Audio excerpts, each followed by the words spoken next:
Well, good morning and welcome. What a nice crowd. You certainly got quiet quickly. Kind of surprised me.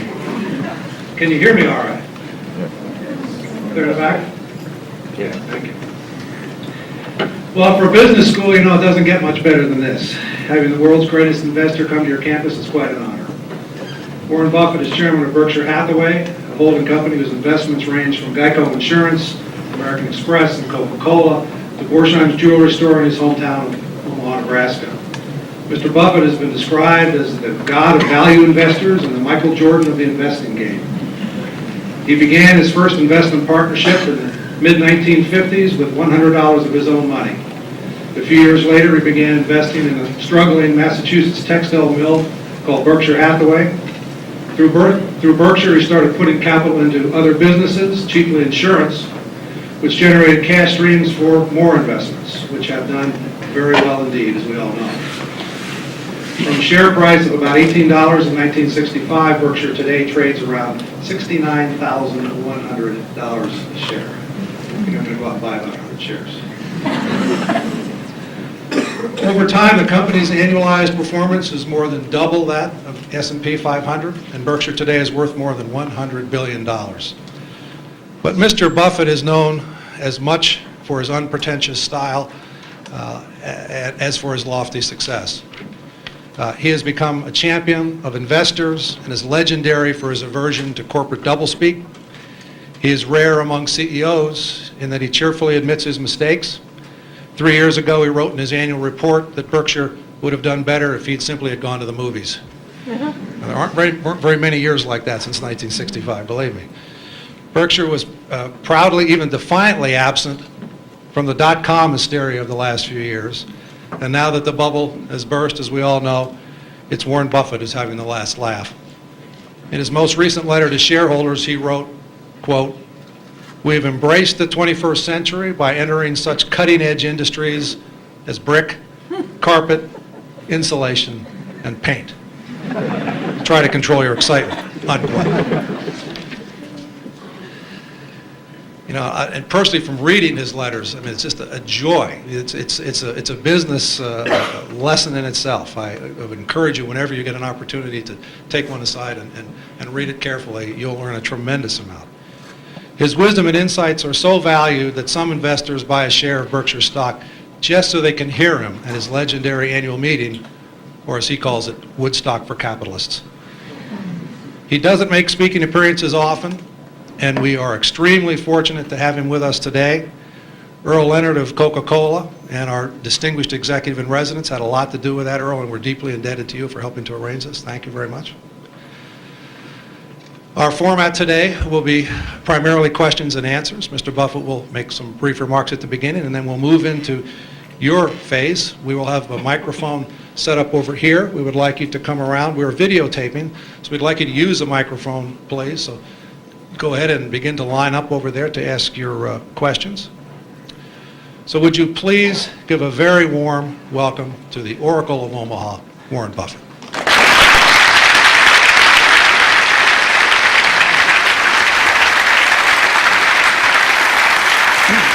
Your mic, so you can go anywhere you want. Yeah, right. Thank you. Testing. 1 million, 2 million. Okay.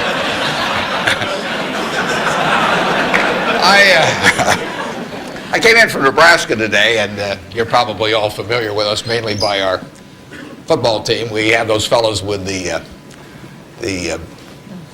big white helmets with those red ends on them. I asked one of our starters the other day, what's the N stand for? And he said, knowledge. We make it tough on them, though. I mean, you don't coast through Nebraska just because you're a football player. They major in agricultural economics. And there's a two-question final for all of the players. And first question is, what did old MacDonald have? And they were giving that to one of our potential Heisman Trophy winners the other day, and he started to sweat. Finally, he brightened up. He said, farm. Professor, delighted, of course. You don't want to flunk a Heisman candidate. So he said, you're halfway home. He said, just one more question. He said, how do you spell farm? Now the guy really starts to sweat. He looks at the ceiling and he looks around. Finally his face brightens up and he says, E-I-E-I-O. So watch for that guy this year. He'll be dynamite.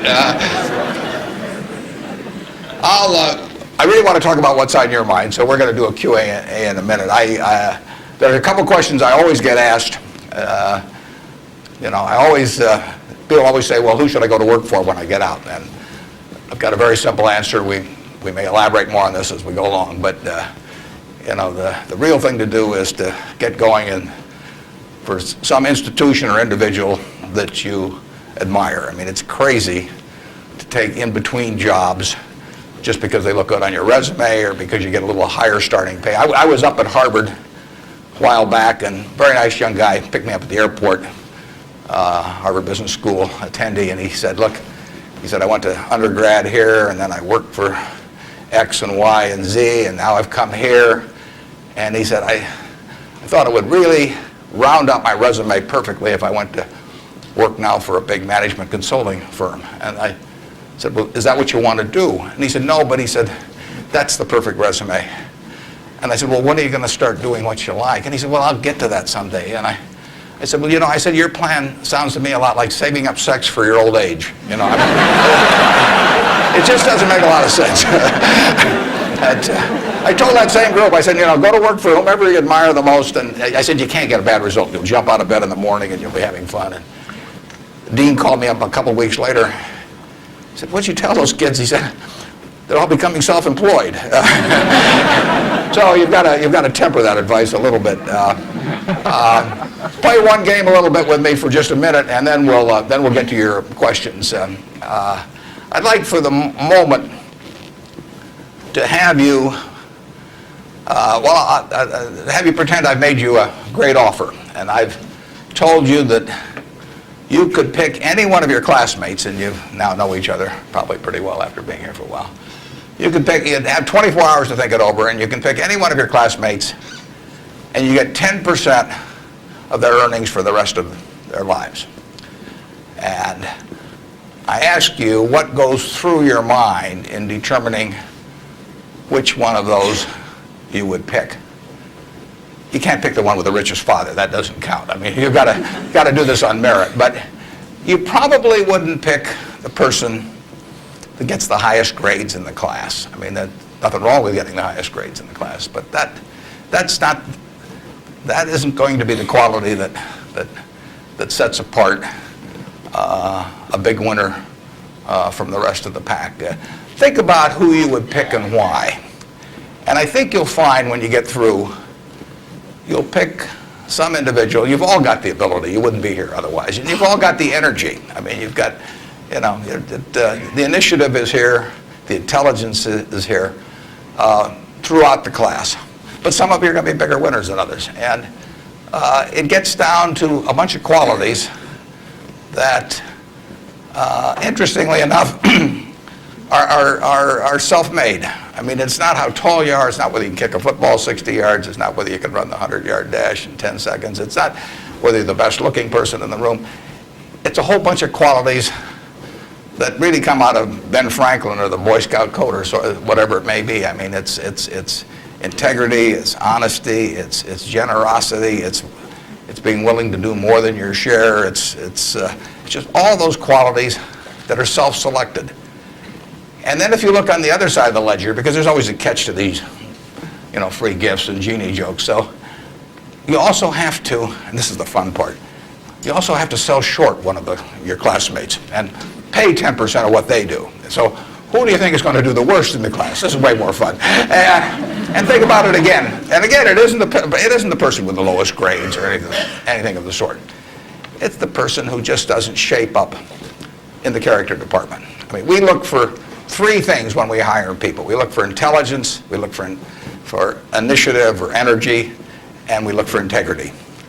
And if they don't have the latter, the first two will kill you. Because if you're going to get somebody without integrity, you want them lazy and dumb. I mean, you don't want them smart and energetic. So it's that third quality, but everything about that quality is your choice. You can't change the way you are wired much, but you can change a lot of what you do with that wiring. And it's the habits that you generate now on those qualities, or those negative qualities. I mean, the person who always, claims credit for things they didn't do, that always cuts corners, that you can't count on. I mean, in the end, those are habit patterns.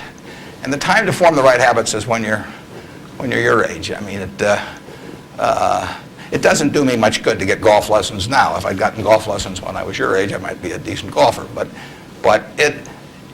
someone once said the chains of habit are too light to be felt until they're too heavy to be broken. And I see that all the time. I see people with habit patterns that are self-destructive when they're 50 or 60, and they really can't change them. They're imprisoned by that. But you're not imprisoned by anything. So when you write down the qualities of that person that you'd like to buy 10% of, look at that list and ask yourself, is there anything on that list I couldn't do? And the answer is there won't be. And when you look at the person you sell short and you look at those qualities that you don't like, if you see any of those in yourself, egotism, whatever it may be, selfishness, you can get rid of that. I mean, that is not ordained. And if you follow that, and Ben Franklin did this, and my old boss Ben Graham did this at early ages in their young teens. Ben Graham looked around and he said, who do I admire? And he wanted to be admired himself, and he said, why do I admire these other people? And he said, if I admire them for these reasons, maybe other people will admire me if I behave in a similar manner. And he decided what kind of a person he wanted to be. And if you follow that, at the end, you'll be the person you want to buy 10% of. I mean, that's the goal in the end. And it's something that's achievable by everybody in this room. So that's the end of the sermon. Now let's talk about what's on your mind. And you can ask anything. The only thing I won't tell you is what we're buying or selling or about. I don't even tell myself that. I mean, I write it down, and then it's like the Coca-Cola formula. There's only 2 people can get into the trust department and find out what they are, and I don't know who the 2 are. So we don't talk about what we're buying or selling, but anything else is fair game. Personal, business, anything you'd like to talk about. And actually, the tougher the questions are, the more interesting it is for me. So don't spare my feelings. I mean, just throw at my head. And with that, let's.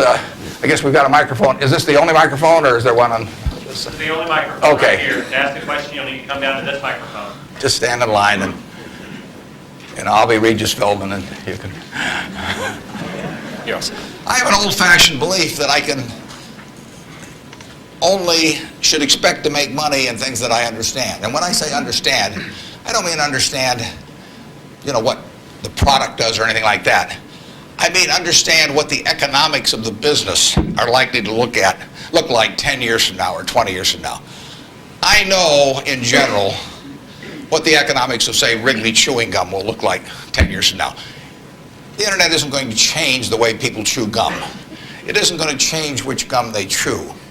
If you own the chewing gum market in a big way, and you've got Double Mint and Spearmint and Juicy Fruit, those brands will be there 10 years from now. So I can't pinpoint exactly what the numbers are going to look like on Wrigley, but I'm not going to be way off if I try to look forward on something like that.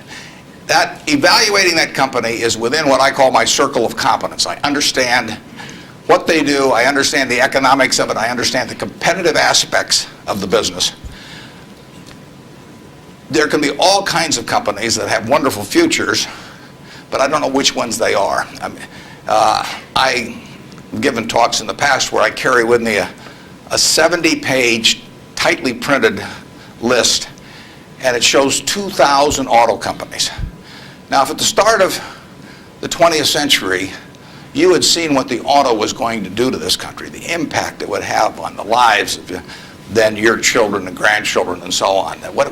It transformed the American landscape. But if those 2,000 companies, 3 basically survive, and they haven't done that well at many times.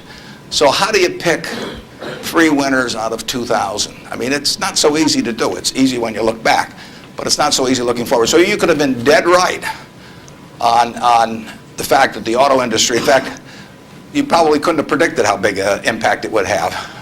But you wouldn't have, if you'd bought companies across the board, you wouldn't have made any money, because the economic characteristics of that business were not easy to define. I've always said the easier thing to do is figure out who loses. And what you really should have done in 1905 or so, when you saw what was going to happen with the auto, is you should have gone short horses. There were 20 million horses in 1900, and there's about 4 million horses now. So it's easy to figure out the losers. You know, the loser is the horse. But the winner was the auto overall. But 2,000 companies just about failed. A few merged out and so on. There were 3 companies, auto companies, in the Dow Industrials in the 1920s and 30s. Studebaker, Nash Kelvinator, and Hudson Motor. Now those names are all familiar to me, and maybe some of them are familiar to you, but they're not making any cars. You know, they didn't make money, and yet at one time they were in the Dow 30. They were the aristocrats of American business, and they got creamed. So figuring out the economic characteristics of the winners in a wonderful business is not easy. In North Carolina, you know, Orville and Wilbur took off, or I guess Orville took off and Wilbur watched. I'd have been Wilbur. But if you could have seen the future of the airline business from that point forward and how that would transform things, you know, it would have blown you away. And it's excited people, incidentally, ever since. But if there had been a capitalist at Kitty Hawk, he should have shot Orville down. I mean, because it's done nothing but cost investors money. There were over 400 airplane companies in the 1920s and 30s alone. There was in Omaha. There was in Nebraska. We were the Silicon Valley, apparently, of aircraft. And they all disappeared. It's been a terrible business. At the end of 1991, if you'd added up the aggregate earnings from all airline companies with billions poured in, since Wilbur and Orville were down there, they came to less than zero. The number of passengers went up every year. You know, the importance of the industry was dramatically increased decade by decade, and nobody made any money. So figuring out the economic consequences, TV, I think there's, 20, 25 million sets a year sold in the United States. I don't think there's one of them made in the United States anymore. I mean, you'd say TV set manufacturer, what a wonderful business. I mean, everybody, you know, nobody had a TV in 1950, or thereabouts, 45 to 50. Everybody has multiple sets now. Nobody in the United States has made any real money making the sets. They're all out of business. You know, the Magnavoxes, the RCAs, all of those companies. Radio was the equivalent of the 20. Over 500 companies making radios in the 1920s. Again, I don't think there's a U.S. radio manufacturer at the present time. But Coca-Cola, you know, what was it, 1884 at Jacobs Pharmacy or whatever, the fellow comes up with something. A lot of copiers over the years. But now you've got a company that is selling roughly 1.1 billion 8-ounce servings of its product, not all Coke, Sprite, and some others, daily throughout the world 117 years later. So understanding the economic characteristics of a business is different than predicting the fact that an industry is going to do wonderfully. And so when I look at the internet businesses, or I look at tech businesses, I say this is a marvelous thing, and I love to play around on the computer, and now I order my books from Amazon and all kinds of things, but I don't know who's going to win. And unless I know who's going to win, I'm not interested in investing. I'll just play around on the computer. And defining your circle of competence is the most important aspect of investing. It's not how important, how large your circle is. You don't have to be an expert on everything. But knowing where the perimeter of that circle of what you know and what you don't know is, and staying inside of it, is all important. Tom Watson Sr., who started IBM, said in his book, he said, I'm no genius, he said, but I'm smart in spots, and I stay around those spots. And you know, that is the key. So if I understand a few things, and I stick in that arena, I'll do okay. And if I don't understand something, but I get all excited about it because my neighbors are talking about it, and stocks are going up and everything, I start fooling around someplace else, eventually I'll get creamed, and I should. So now let's go over here. Hello, Mr. Buffett. I got 2 short questions. One is, how do you find intrinsic value in a company?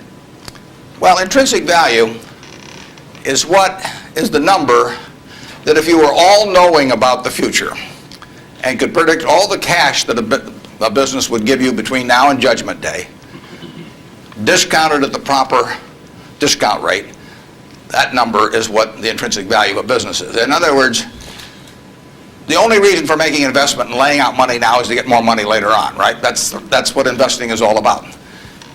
Now, when you look at a stock, when you look at a bond, assuming it's the United States government bond, it's very easy to tell how much you're going to get back. It says it right on the bond. It says when you get the interest payments, it says when you get the principal. So it's very easy to figure out the value of a bond. It can change tomorrow if interest rates change, but the cash flows are printed on the bond.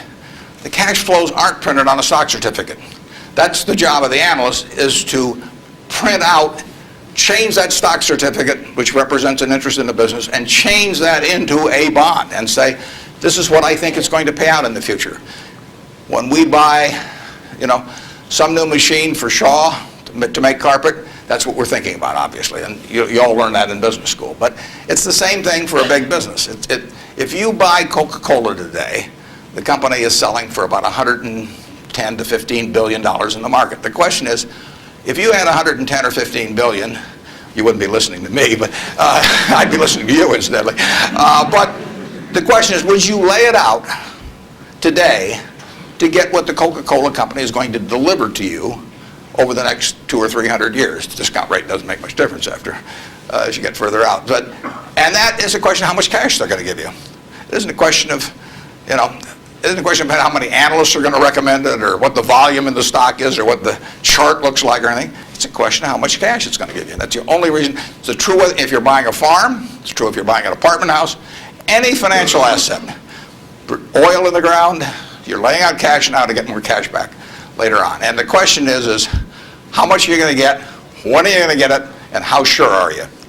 And when I calculate intrinsic value of a business, when we buy businesses, and whether we're buying all of a business or a little piece of a business, I always think we're buying the whole business because that's my approach to it.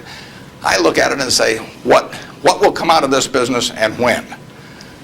And what you really like, of course, is them to be able to use the money they earn and earn higher returns on it as you go along. I mean, Berkshire has never distributed anything to its shareholders, but its ability to distribute goes up as the value of the businesses we own increases. We can compound it internally, but the real question is, Berkshire selling for, we'll say, 105 or so billion now. What can we distribute from that 100? If you're going to buy the whole company for 105 billion now, can we distribute enough cash to you soon enough to make it sensible at present interest rates to lay out that cash now? And that's what it gets down to. And if you can't answer that question, you can't buy the stock. You can gamble in the stock if you want to, or your neighbors can buy it. But if you don't answer that question, and I can't answer that for internet companies, for example. There are a lot of companies, there are all kinds of companies I can't answer it for, but I just stay away from those. Number two. So you got formulas involved in finding intrinsic values on certain companies. I mean, you've got a mathematical system set up. Discounted present value of future cash, yeah. Okay. Second short question is, why haven't you written down your set of formulas or your strategies in written form so you can share it with everyone else? Well, I think I actually have written about that. If you read the annual reports over the recent years, in fact, the most recent annual report, I use what I've just been talking about. I use the illustration of Aesop. Because here Aesop was in 600 BC.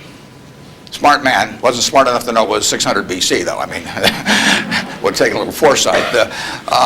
But Aesop, in between tortoises and hares and all these other things, he found time to write about, birds.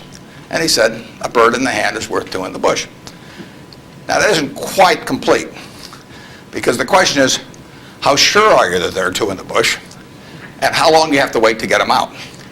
Now, he probably knew that, but he just didn't have time because he had all these other proverbs to write and had to get on with it. But he was halfway there in 600 BC. That's all there is to investing, is how many birds are in the bush, when are you going to get them out, and how sure are you? Now, if interest rates are 15%, roughly, you've got to get two birds out of the bush in 5 years to equal the bird in the hand.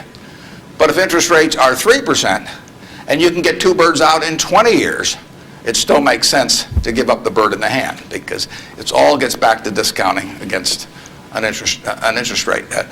Problem is, often you don't know, not only how many birds are in the bush, but in the case of the internet companies, there weren't any birds in the bush. But they still take the bird that you give them if in the hand. But I actually have written about this sort of thing, and stealing heavily from Aesop, who wrote it some 2,600 years ago, but I've been behind on my reading.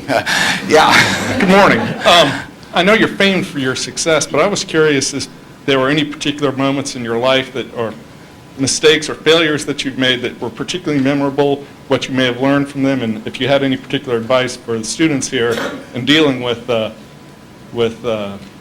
discouraging circumstances. Yeah, I've made a lot of mistakes. Biggest mistake, well, not the biggest, necessarily the biggest, but buying Berkshire Hathaway itself was a mistake, because Berkshire was a lousy textile business, and I bought it very cheap. I'd been taught by Ben Graham to buy things on a quantitative basis. Look around for things that are cheap, and that I was taught that, we'll say in 1949 or 50. It made a big impression on me. So I went around looking for what I call used cigar butts of stocks. And the cigar butt approach to buying stocks is that you walk down the street and you're looking around for cigar butts, and you find this on the street, this terrible looking, soggy, ugly looking cigar, one puff left in it. But you pick it up and you get your one puff. Disgusting, you throw it away, but it's free. I mean, it's cheap. And then you look around for another soggy, one puff cigarette. Well, that's what I did for years. It's a mistake. Although you can make money doing it, but you can't make it with big money. It's so much easier just to buy wonderful businesses. So now I would rather buy a wonderful business at a fair price than a fair business at a wonderful price. But in those days, I was buying cheap stocks. And Berkshire was selling below its working capital per share. You got the plants for nothing. You got the machinery for nothing. You got the inventory and receivables at a discount. It was cheap. So I bought it.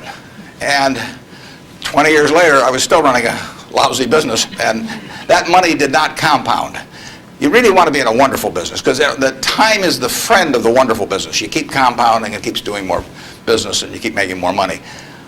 Time is the enemy of the lousy business. I could have sold Berkshire, perhaps liquidated it, and made a quick little profit, one puff.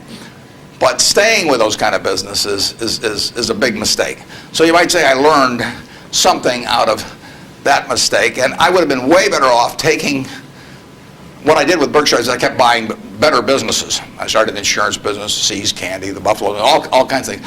I would have been way better doing that with a brand new little entity that I'd set up rather than using Berkshire as the platform. Now I've had a lot of fun out of it. I mean, everything in life seems to turn out for the better, so I don't have any complaints about that, but it was a dumb thing to do. I went into U.S. Air. I bought a preferred stock in 1989. As soon as my check cleared, the company went into the red and never got out. I mean, it was really dumb. I mean, I've got an 800 number I call now whenever I think about buying an airline stock. I call them up any hour that, fortunately, I can call them at 3 in the morning, and I just dial and I say, my name's Warren, I'm an aeroholic, and I'm thinking about buying this thing, and then they talk me down. I mean, it takes hours sometimes, but it's worth it, believe me. If you ever think about that buying an airline stock, call me and I'll give you the 800 number, because you don't want to do it. But we got lucky in terms of how we eventually came out on it. But it was a dumb decision, all mine. And I've done biggest in terms of opportunity cost, eventual costs. I bought half interest in a Sinclair filling station when I was about 20 with a guy I was in the National Guard with. And I had about $10,000 then, and I put $2,000 in, and I lost it all.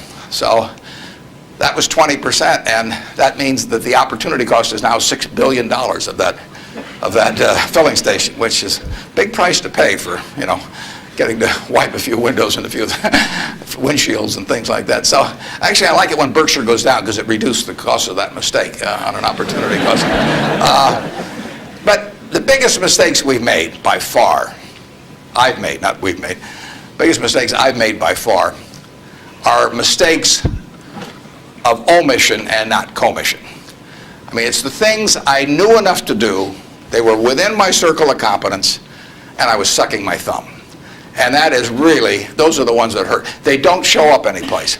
I probably cost Berkshire at least $5 billion, for example, by sucking my thumb 20 years ago, or close to it, when Fannie Mae was having some troubles, and We could have bought the whole company for practically nothing. And I don't worry about that if it's Microsoft because I don't know it. Because Microsoft isn't in my circle of competence. And so I don't have any reason to think I'm entitled to make money out of Microsoft or out of cocoa beans or whatever. But I did know enough to understand Fannie Mae, and I blew it. And that never shows up under conventional accounting. But I know the cost of it. I know. I passed it up. And those are the big, big mistakes. And I've had plenty of them. And unless I tell you about them in the annual report, and I resist the temptation sometimes, unless I tell you about them in the annual report, you're not going to know it because it doesn't show up under conventional accounting. But omission is way bigger than commission. There's big opportunities in life have to be seized. We don't do very many things, but when we get the chance to do something that's right and big, we've got to do it. And even to do it in a small scale is just as big a mistake almost as not doing it at all. I mean, you've really got to grab them when they come, because you're not going to get 500 great opportunities. You would be better off if when you got out of school here, you got a punch card with 20 punches on it, and every financial decision you made, you used up a punch. You'd get very rich because you'd think through very hard each one. I mean, you went to a cocktail party and somebody talked about a company you didn't even understand what they did or couldn't pronounce the name, but they'd made some money last week and another one like it. You wouldn't buy it if you only had 20 punches on that card. There's a temptation to dabble, particularly during bull markets. In stocks, it's so easy. It's easier now than ever because you can do it online. Just you click it in and maybe it goes up a point and you get excited about that and you buy another one the next day and so on. You can't make any money over time doing that. But if you had a punch card with only 20 punches, you weren't going to get another one in the rest of your life, you would think a long time before every investment decision. And you would make good ones and you'd make big ones. And you probably wouldn't even use all 20 punches in your lifetime, but you wouldn't need to. Yep. Mr. Buffett, good morning. In your comments about making mistakes and errors like that, can you talk a little bit about your sell discipline when you're in a position and you feel like it's no longer good? What criteria to use when you just finally abandon it? Yeah, when I started out, the sell situation has changed over the years, because when I started out, I had way more ideas than money. I mean, I would go through Moody's manual. I went through it page by page, and then I went through it again page by page. And I found stocks in there that I could understand that were selling at like 2 times earnings, even 1 times earnings. Well, when you only have $10,000, that can get a little frustrating. And if you don't like to borrow money, which I never like to borrow money, so I was always coming up with more ideas than I had money. So I had to sell whatever I liked least to buy something new that just was compelling to me. And for a long time, I was in that mode. And now our problem is we have more money than ideas. So if you look at our annual report, which is on the internet at our homepage, BerkshireHathaway.com, you'll see something in the back called the Economic Principles of Berkshire. And you will see, which I believe in setting out for my partners. They are my partners. I don't look at them as shareholders. I look at them as partners. They're going to be my partners for life. So I want to tell them how I think. And if they don't agree with the way I think, that's fine, but I don't want them to be disappointed in me.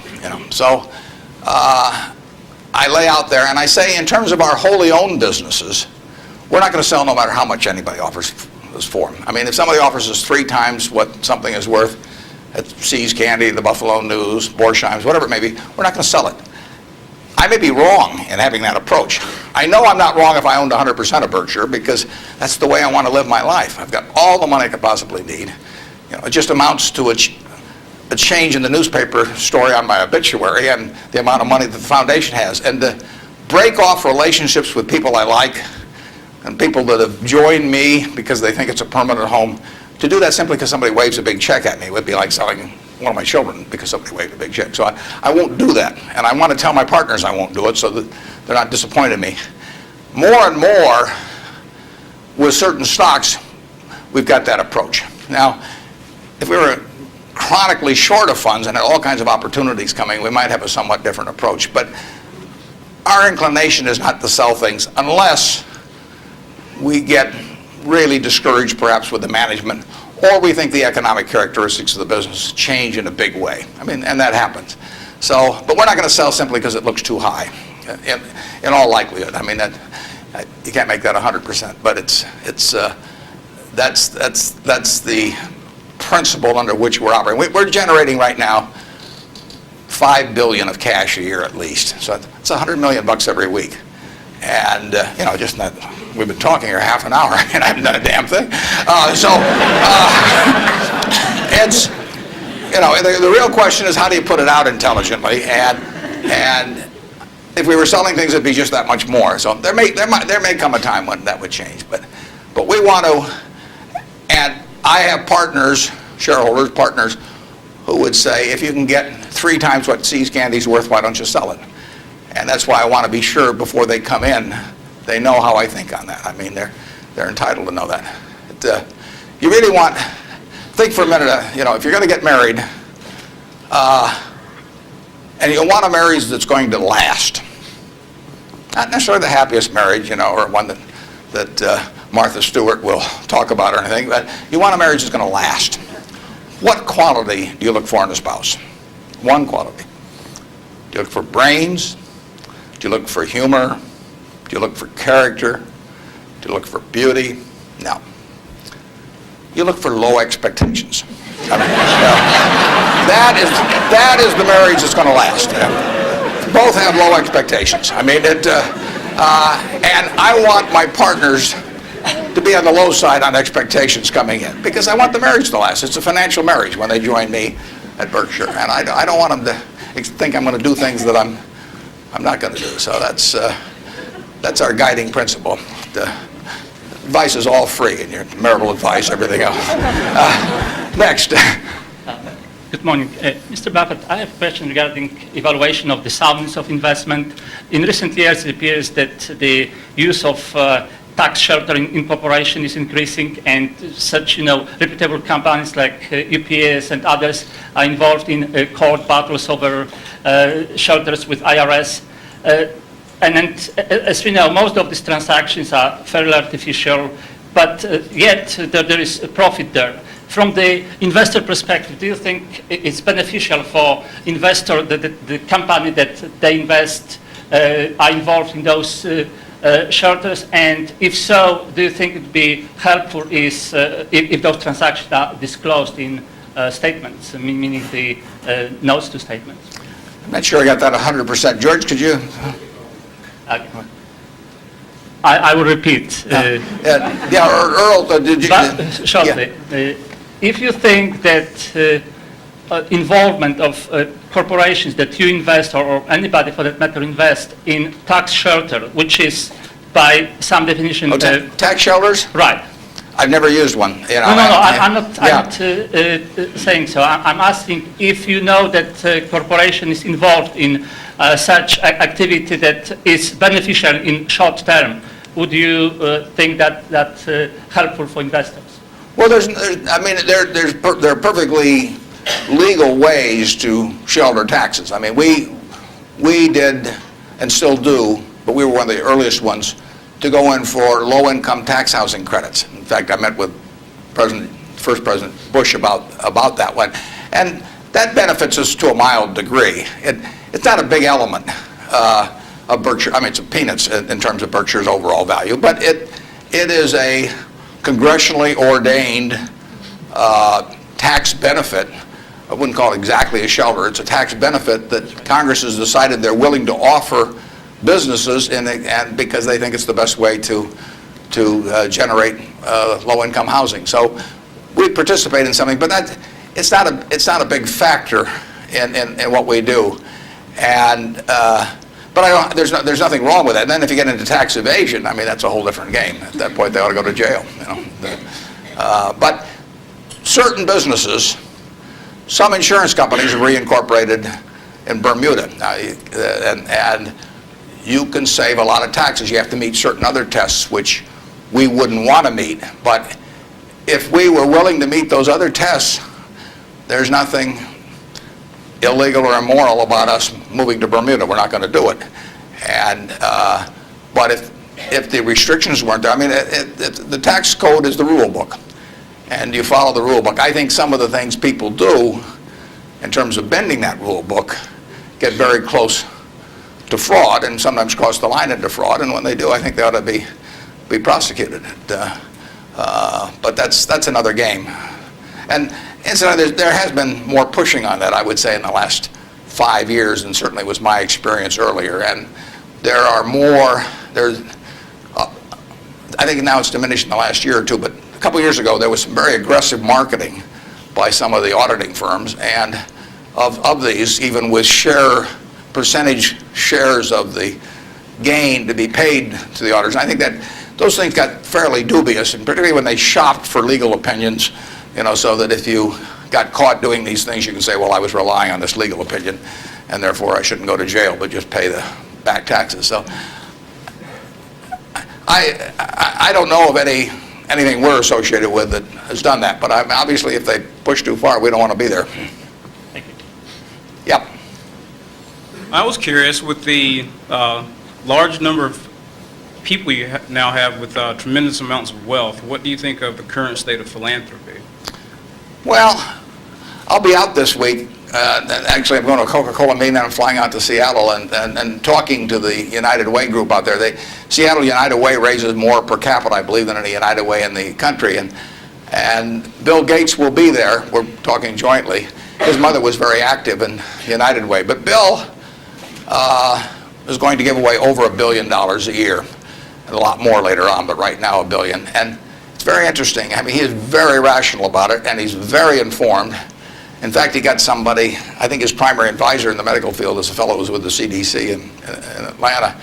And Bill reads 15 books a month on this. I mean, he can just absorb it. I wouldn't be able to get it that fast. But he just says with $1 billion, he wants to save as many lives per year as he can. So that's his objective. It's just as much a metric of his foundation as some other metric, return on capital, might be for a business. And he says, I'm going to spend $1 billion a year. How many lives can be saved for that? So he's gotten very heavily into vaccines and AIDS in Africa, a number of things. It's very rational. I personally think all of my 99-point-something% of my net worth will go to a foundation after the latter of my wife and I die. I mean, it's all going to go to a foundation. As far as I'm concerned, I got it from society. It's going to go to society. I've written a letter to my trustees, and I've got very few trustees. If you got a whole bunch of trustees, in my view, they just homogenize themselves down to sort of a lowest common denominator, because you get 30 people in a room, and prestigious people, but they'll all have their particular alma mater, and they'll all have their particular hospital, and it'll become a big trade-off game. It'll be a little like Congress. So I have very few people, and I don't give them anything specific, because I tell them their judgment above ground will be better than my instructions from 6 feet underground. So I don't like to think that, but it's true. So I tell them, look, the society are the ones that don't have a natural funding constituency or are just damned intractable and very difficult to solve. So I tell them I am not going to haunt them at all if they spend big money on some terribly important problem and they fail, because they're taking on tough problems. When I buy businesses, I'm buying easy businesses. But the reason the big problems of society are big problems is that they're damn tough to solve. So they're swinging at bad pitches. I'm swinging at easy pitches in business, but they have to swing at bad pitches. But I tell them I want them to try and do it. And if they fail, it doesn't bother me at all. I tell them if they give $1 million here and $1 million there and $1 million there, they're not going to sleep, because I'm going to be haunting them. I'm going to come back every night. I do not want the eyedropper approach used to philanthropy. But I want them to use their judgment to look at important problems that do not have a natural funding constituency. If the government's going to fund it, fine. They should be funding important problems, but we won't need to do it. The role of private philanthropy, in my opinion, is to fund things that don't have the natural constituency, and that's what Bill's doing. There aren't a bunch of people around that you can make an emotional appeal to make vaccines available to millions and millions of kids around the world. It doesn't tug at anybody's heartstrings. You can't name buildings after them. It just isn't the sort of thing that you can raise money for on an emotional basis. And there's nothing wrong with raising money on an emotional basis. But that is a problem that won't get solved by a funding constituency that's responding to that.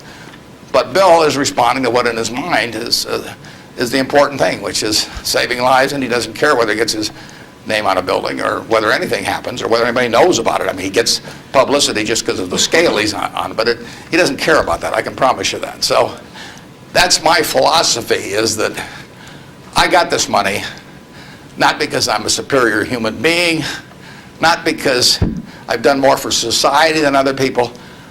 I was wired the right way to be dropped into the United States at this particular time. I mean, it's a huge capitalistic society, and I'm wired, no credit to me, but I just born that way, so that I'm better at asset allocation than other people to some degree. Just like other people are better at all kinds of other things. And I was with two teachers out at Sun Valley that are doing more for society than I am, and this market system does nothing for them. Market system does all kinds of things for me.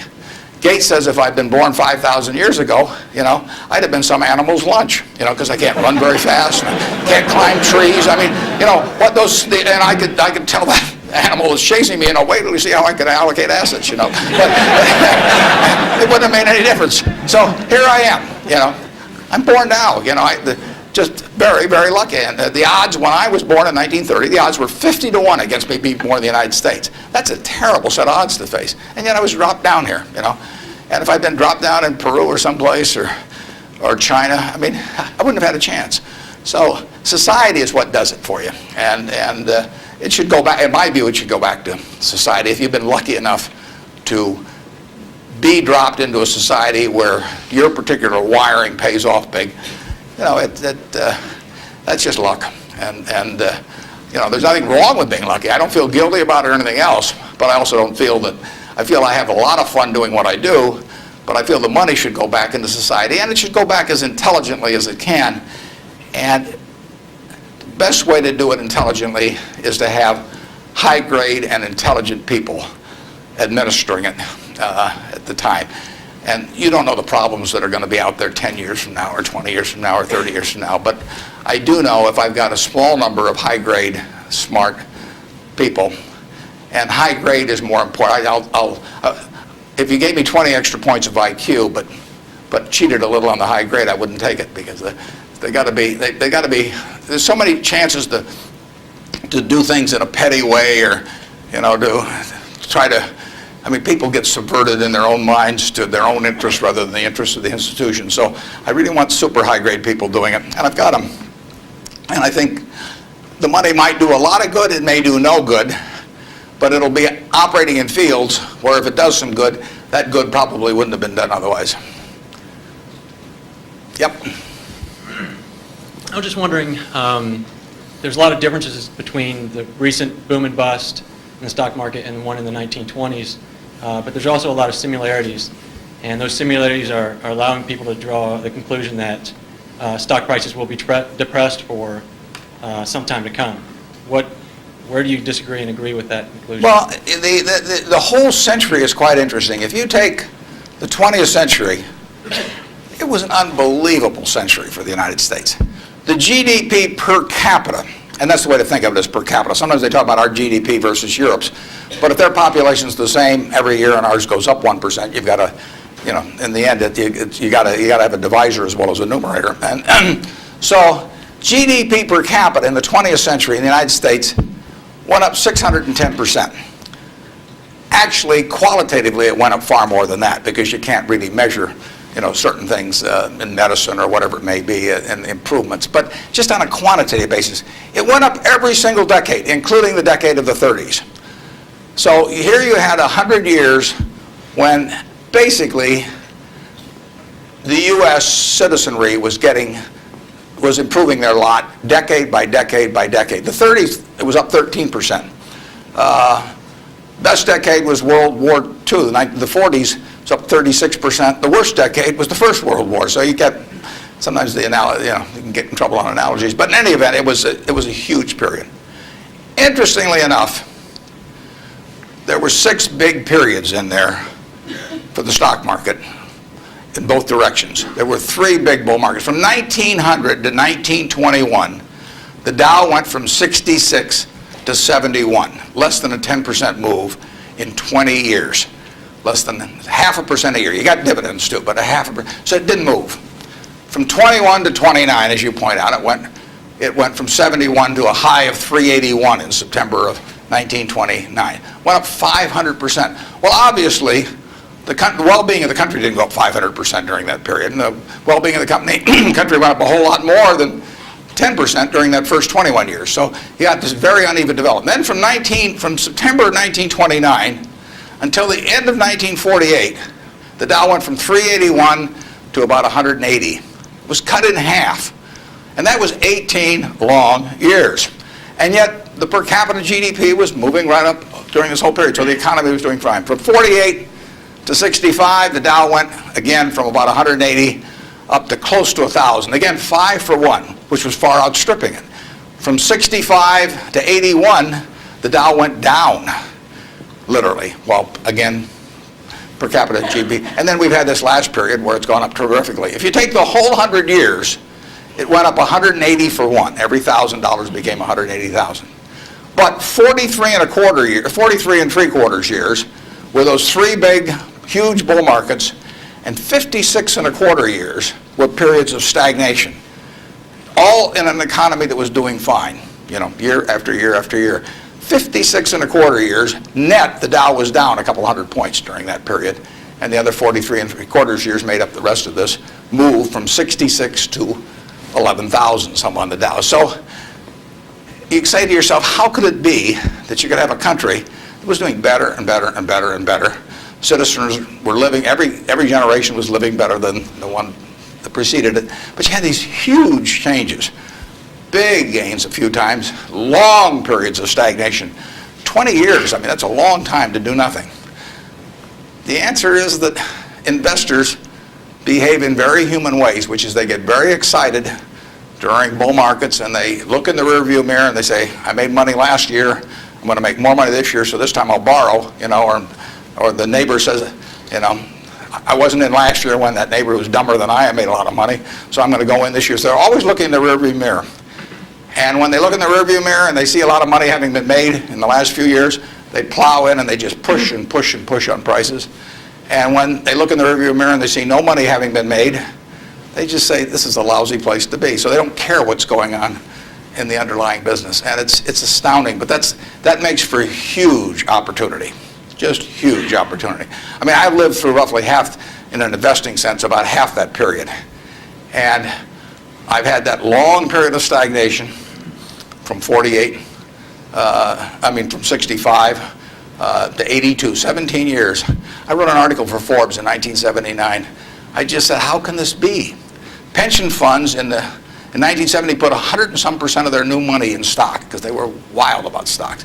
Then they got a lot cheaper, and they put a record low in, 9% of their net new money in 1978 when stocks were way cheaper. People behave very peculiarly in terms of the reactions because they're human beings, and they get excited when others get excited, they get greedy when others get greedy, they get fearful when others get fearful, and they'll continue to do so.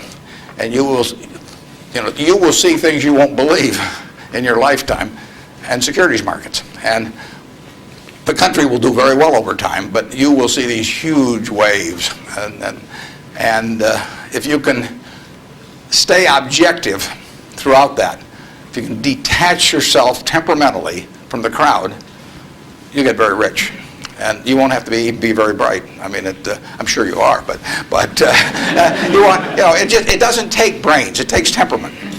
It takes the ability to sit there and look at something. When I started out in 1950, I would go through and find things at 2 times earnings, and they were perfectly decent businesses, and people wanted jobs at those companies, and everybody knew they were going to be around, and they wouldn't buy them at 2 times earnings, and that's when interest rates were 2.5%. I started selling securities when I was 21, and a Kansas City life insurance company happened to be a fairly prominent company in Omaha, and the policies they sold you, if you were buying life insurance from them, had a built-in assumption of 2% interest. The stock of Kansas City Life was selling at less than 3 times earnings. You were getting 35% if you bought the stock. No question about the soundness of the company. I went to the local agent. I figured, hell, I ought to be able to sell him a few shares of stock. I mean, the guy ought to understand it. He's got his whole life invested in this company. I went to the local agent who'd been with him for 20 years, And his name was Moose. And I said, Mr. Moose, I said, you know, you're selling these policies with 2%. You may even have a few members of your own family, and you can buy into this company whose paycheck you depend on every month, and whose future your beneficiaries of these life policies depend on, and who you're selling them, you know, a 2% investment on, and you can get 35% on your money. He said, you know, stocks aren't any good. And I couldn't sell you, you know, I was a lousy salesman. I mean, well, you have to start with that. But it just blew me away. It blew me away. I thought, sometimes I used to wonder if I was nuts, you know. But those things, the same thing happened. I mean, in 1964, the Dow closed at 864. At the end of 1981, 17 years later, it closed at 865. It moved 1 point in 17 years. Now, that's not a big move. And that, you can't believe how discouraged people were during that period. But, you know, people were living better. So things can go on a long time that don't make sense. But they do come to an end. I mean, the internet thing. I mean, you had these companies selling for many billions of dollars that had practically no prospects of making any money. That's a bubble. But Herb Stein one time said, anything that can't go on forever will end. Now, that seems pretty...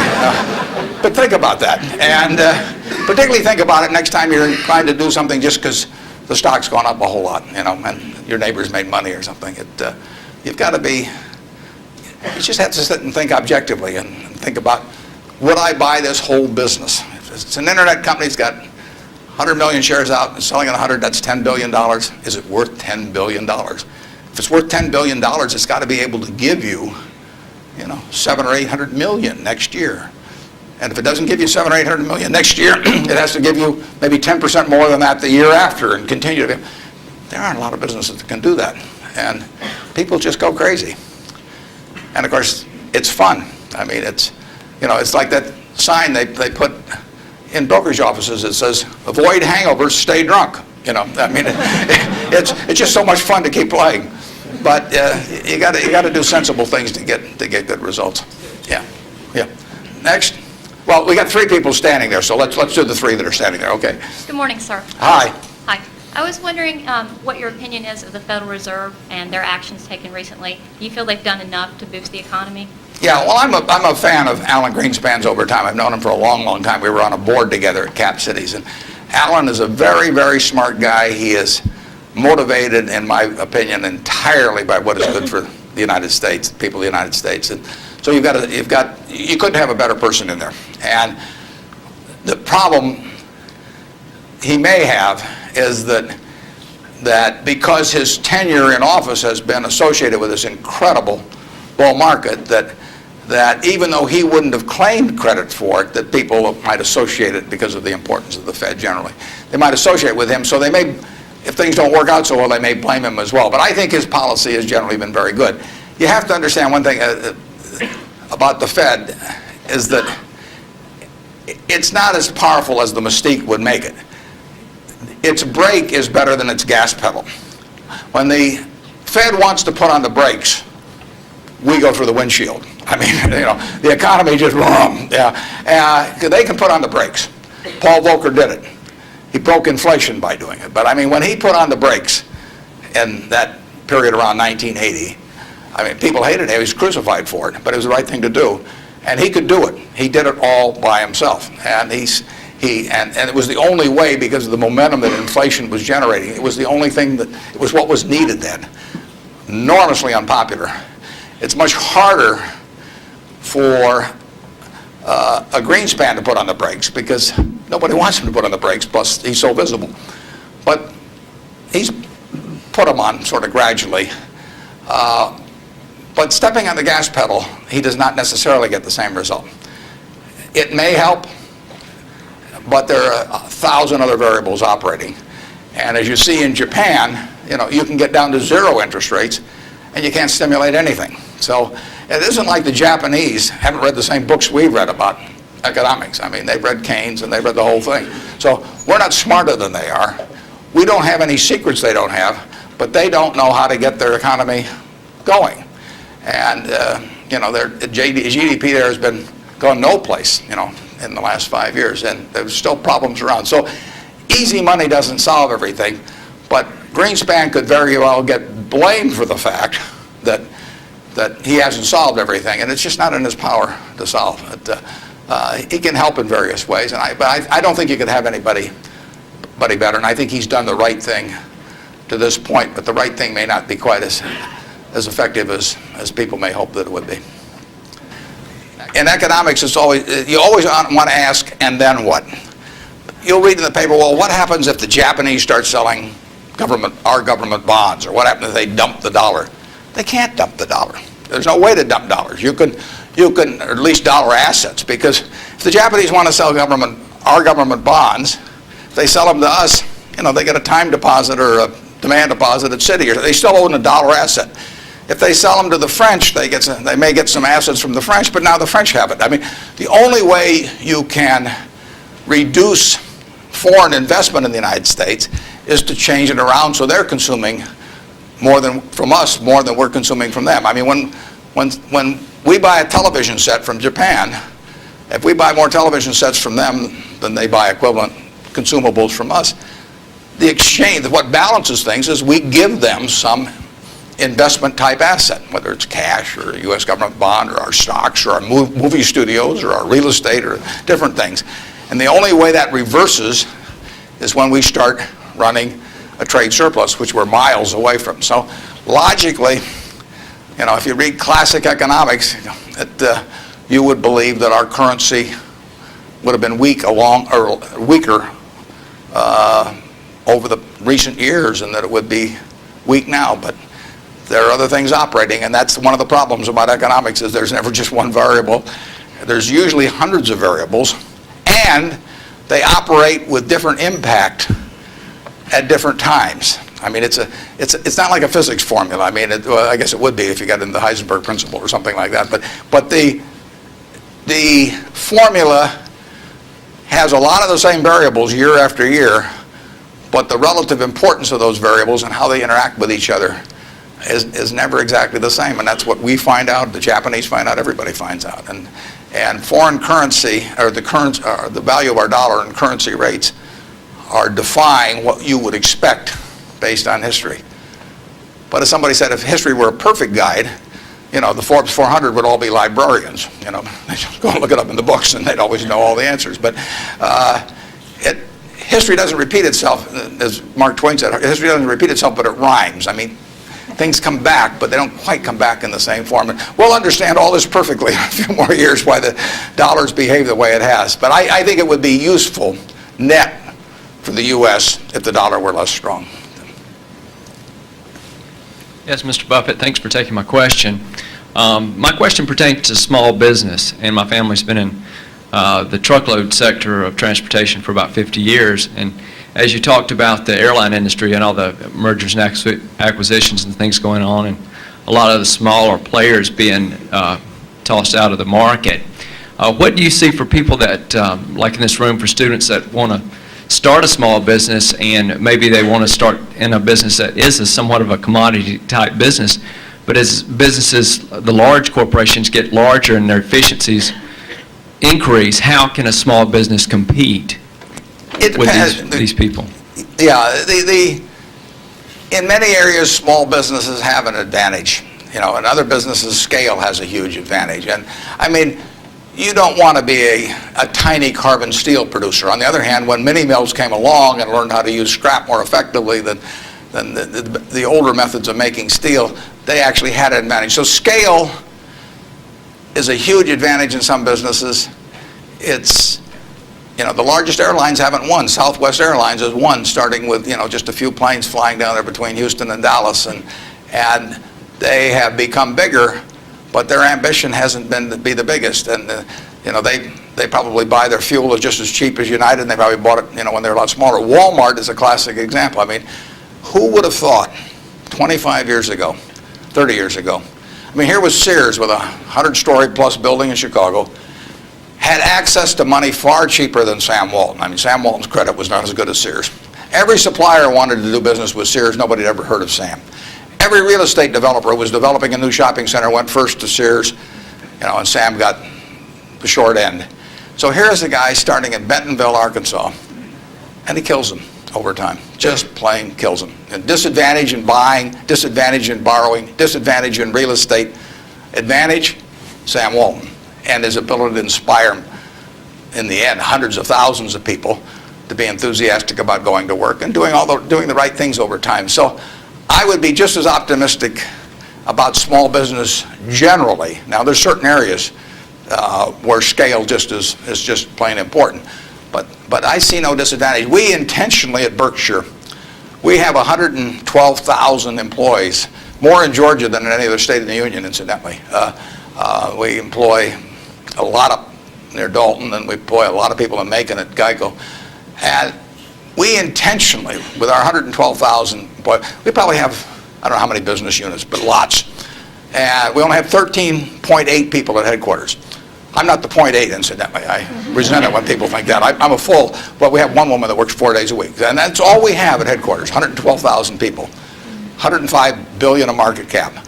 But we intentionally keep our units small. We think, we want them to have the nimbleness, the responsiveness to the customer particularly, that will turn them, that essentially will more than offset anything that the scale of having maybe a little more purchasing power or something will develop.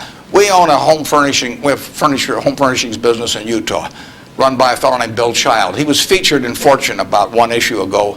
The cover story was God in Business. Bill was the #1 illustration. Bill took that business from his father-in-law when it was doing $250,000 a year, and he now has over half the business in Utah in his field, about close to $400 million. He built it by thinking about the customer. And the truth was, he was competing with Sears, he was competing with Levitt's, was a huge furniture retailer in the past. He was competing with everybody.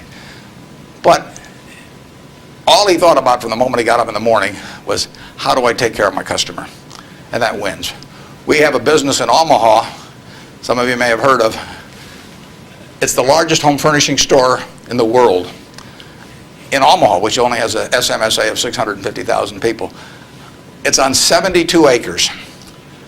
It does $325 million in one location, which happens to be $500 for every man, woman, and child in the SMSA, but it draws from beyond that. That business comes about, or has resulted from an investment of $500 in 1937 by a woman who walked out of Russia in 1921. She walked out, got on a peanut boat, landed in Seattle with a tag around her neck. She couldn't speak one word of English. The American Red Cross looked at the tag. It said Fort Dodge, Iowa. They got her to Fort Dodge, Iowa. She couldn't pick up the language. She was there 2 years. She said she felt like a dummy. So she came to Omaha because there were other Russian Jews there and she'd at least have somebody to talk to. Her little girl started school, Frances. Frances would come home at night and teach her mother the words she learned in school that day. That's how this woman, Rose Blumpkin, learned the English language, but from her daughter from kindergarten on, teaching her the words. She brought 7 siblings over from Russia, one at a time, $50 every time she saved $50. She sold used clothing and other works. She got her 7 siblings over, her mother and father, and by 1937, 16 years after she got here, she saved $500. She got on a train, went to Chicago, to the American Furniture Mart, which was this huge, impressive thing. She was smart as hell, but she thought like a peasant in a way, and she saw this building and she decided to name her company the Nebraska Furniture Mart. She went in and bought $500 worth of, she bought about $2,000 worth of merchandise. All the way back to Omaha, she worried because she thought, I owe $1,500, and she only had a $500 equity. So she got to Omaha. She took the bed, the sofa, the refrigerator out of her own home to sell fast so she could get the money so she could pay on time. She took that business and built it from that start. No one would sell to her. She went into court 4 times because the carpet manufacturers tried to keep her from selling at a discount, and she went into court and told the judge, because she figured out ways to buy this stuff in various nefarious ways from had other people buy it for her, and she said, look, I pay $3 a yard for this carpet. Brandeis sells it for $6.98. She says, I sell it for $3.98. Just tell me, Judge, how much you want me to rob people. She defended herself. Papers wrote it up. The judge bought carpet from her the next day. I mean, it was marvelous. Brandeis isn't selling anymore. They were the huge department store in Omaha. She put everybody out of business. And the punchline, she worked till she was 103. She sold me the business when she was 89. And she didn't have an audit. I went out to see her one afternoon. I took a check out with me because I knew she wanted to do something. And I said, Mrs. B, here's the money. I said, I don't need an audit. Just tell me whether you owe any money. She said, I've never owed any money since I owed those guys back in 1937. And she said, it's all free and clear. She'd never seen a balance sheet. She didn't know what accounting terms meant, but she understood the nature of the business. And I told her, I said, I'd rather have your word, than an audit from every one of the big 6 or big 8 or whatever there were, the number at the time of the top auditing firms. And she worked till she was 103. She died at 104. She had 3 siblings at her funeral. I mean, those are some genes. Her son works there now. He's 82 or 3, and the 3 sisters are all alive. But the punchline is, she couldn't read or write.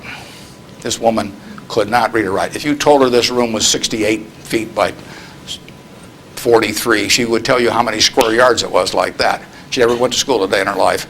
She would tell you how much that was at $5.98 a yard. She'd add the tax. She'd knock off something because she liked your looks. And that would be it. And that is that you can't beat that, and you can't replicate that at General Motors. You can't institutionalize that. The person who brings that kind of drive to a business and does it day after day and thinks about their customer, and that's all she did. She raised 4 kids in the process too, but you can't. It can't miss. And no, you don't have to worry if you're an entrepreneur. In most fields, there's some fields where you can't do it because there are scale aspects to it. But in most fields, you'll kill people. Bob Shaw did that with Shaw. Nobody ever heard of Shaw in carpet 30 years ago, and he's got 40% of the carpet business in the country. So it's a great field of opportunity out there, and I don't know about trucking specifically, but I wish you the best on it. And you won't be at a disadvantage in many fields if you're small, and you'll actually have an advantage. George, thank you.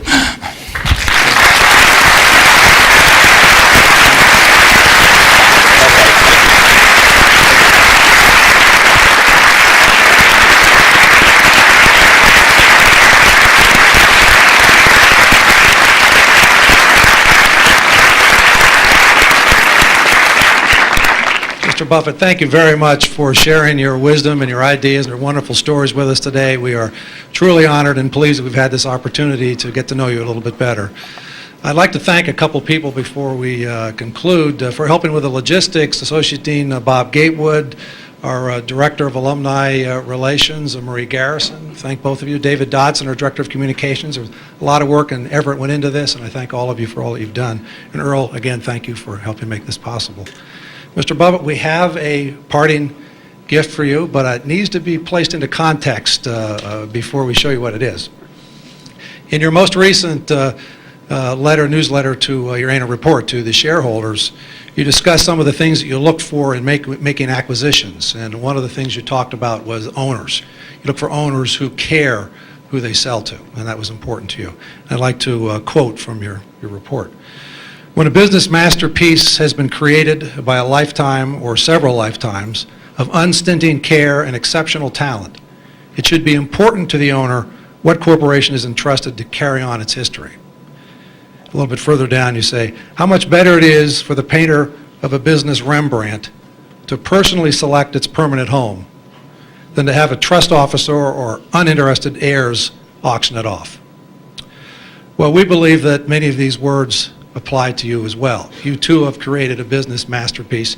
You too have created a Rembrandt. What we have today is a lighthearted portrait, a lighthearted characterization that we hope captures some of the business milestones in your career, and we hope also captures some of that quick-witted humor that you demonstrated today. It was painted by a good friend of ours and a well-known artist, lives here locally, Alan Campbell. Alan is with us, and he will help unveil it today. Alan, please come down. Now, when he unveils this, please understand that you're not going to be able to see the detail of this from where you're sitting, but we would invite you to come down and walk past it as you leave today. Alan, if you're going to speak, come over to the microphone, please. Thank you, and Mr. Buffett, I hope you'll maintain your sense of humor, which appealed to me greatly when reading your corporate report, and this is going to be a test of that famous humor. But it's intended to be a portrait both of you and of your company and of your values. And when Marie Garrison, my girlfriend, the alumni director here, told me you were coming, and I read the comments about the Rembrandts and lying on your back and feeling like you could lie on your back and paint the ceiling every day at Berkshire, you basically opened the door with your own words. So, and just on an aside, my brother's one of your pilots for Executive Jet. So. The one thing that's not included is a reference to the jewelry company, so you've been spared the jewelry.